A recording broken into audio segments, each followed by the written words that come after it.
Hey, it's Brennan Galley here. I'm the Akai product specialist in Canada. And this series today, I'm doing a bunch of videos as follow-up to questions and comments on my YouTube channel.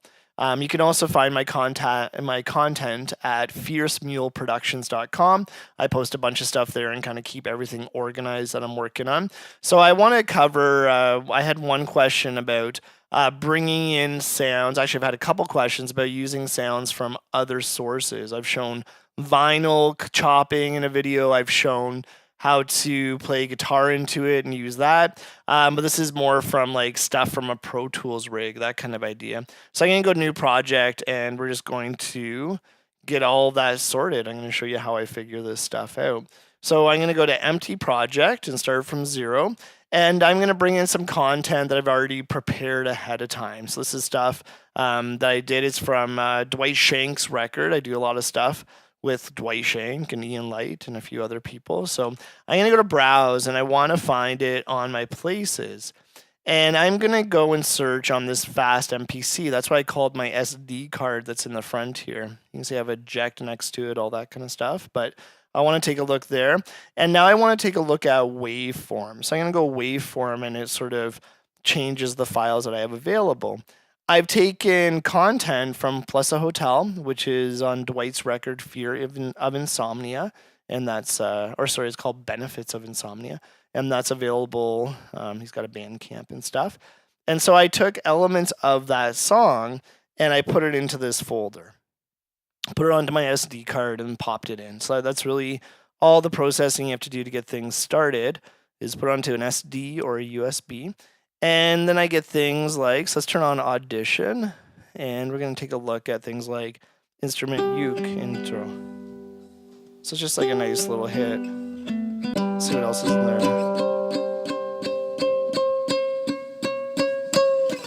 So I'm going to load that in. I'm going to make that part of the session. Now I can go menu, program edit, and I can take a look at the samples. That's the only sample I've loaded into here, so that's the only one available, right?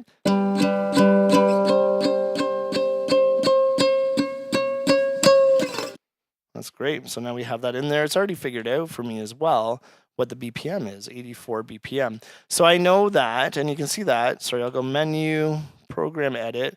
And you can see right here, I have the 84 BPM.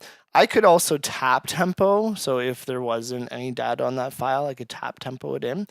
And I'm going to hit this warp audio. So the warp audio is going to make it match the speed or the BPM of my session.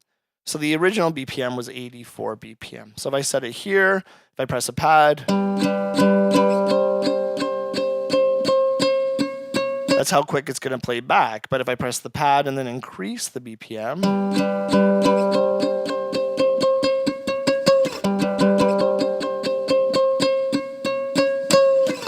and so now I can start to grab elements from the session and I can start mashing them together. So let's go and find some other sounds. I could do things like vocals. Time to go. Feel the rain. So again, load that in. It's part of the session now. It's part of the overall, like, what is in the session, what's in the RAM, I guess is a good way to think about it. So now I can go menu, program edit, press my pad A02, and that's going to be the second option. So I can just flick that all the way to the top, and now time to go. Feel the rain. I'm going to do that to the same BPM. I analyzed it differently. It was not as percussive, I guess. But now time to go, feel the rain. So now I can take those two elements and I can start to build on top. So let's go to a new track and actually I'm going to go bars 4 and we're just going to, let's go and warp the audio there just so I don't forget to do it later. So I'm going to warp that audio. I'd forgotten to.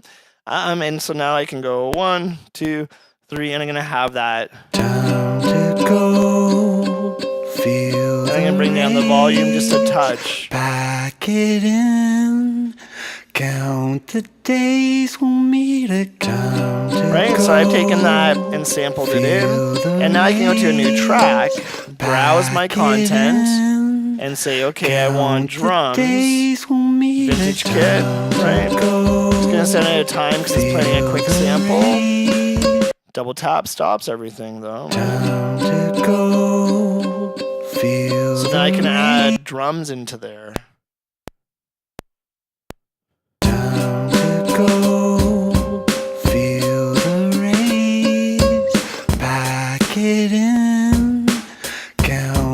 Days will meet a time to go.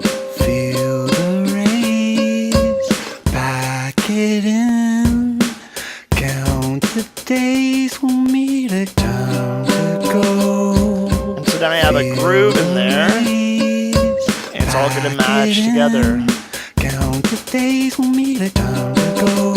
Feel the rays, pack it in. Count the days will meet a time. Now, if I wanted to do anything like do my pitching, I can go to, let's go back to main. We'll find that track, right, with program 1. Press the pad that it's on. Whoa.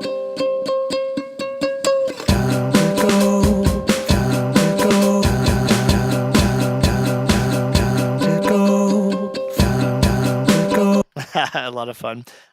So yeah, if I wanted to do any kind of changes to the audio, well, I could do that in a couple of different ways. I could go to audio. I could go to edit audio. Again, bring that all the way back to the start. Browse samples and find, let's do the vocals. So now I'm going to have. And with that one, we're going to set the BPM, right?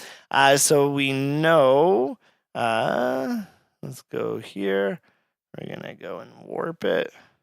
And I'm going to say original BPM was 84 BPM because I learned that before. And so now. Time to go, feel the rays, pack it in. Count the days, we'll meet a time to go. So now I have this audio program in there. And so I could mute all the MIDI drum stuff. So I could say, okay, I want to mute you and I want to mute this other track. And I'm going to go take a look at audio. And now inside of here, I can take that audio and I can chop it up and I can do the stuff I was doing before where I can pitch up, I can pitch down, I can have this extra. Time to go, feel the rays, pack it in, count the days, we'll meet a time to go. So now I can manipulate my audio as an audio track. I can do it in the program, like my videos will show that throughout. So yeah, that's one way to bring in content from outside sources. Don't forget, you can always tap tempo in the BPM and figure it out from there. I rarely use very long samples. I always go 4 bars or so. I want it to be close to BPM, but it doesn't have to be locked on for that much, right? Thanks for watching my videos. If you have any questions, comments, please leave them below.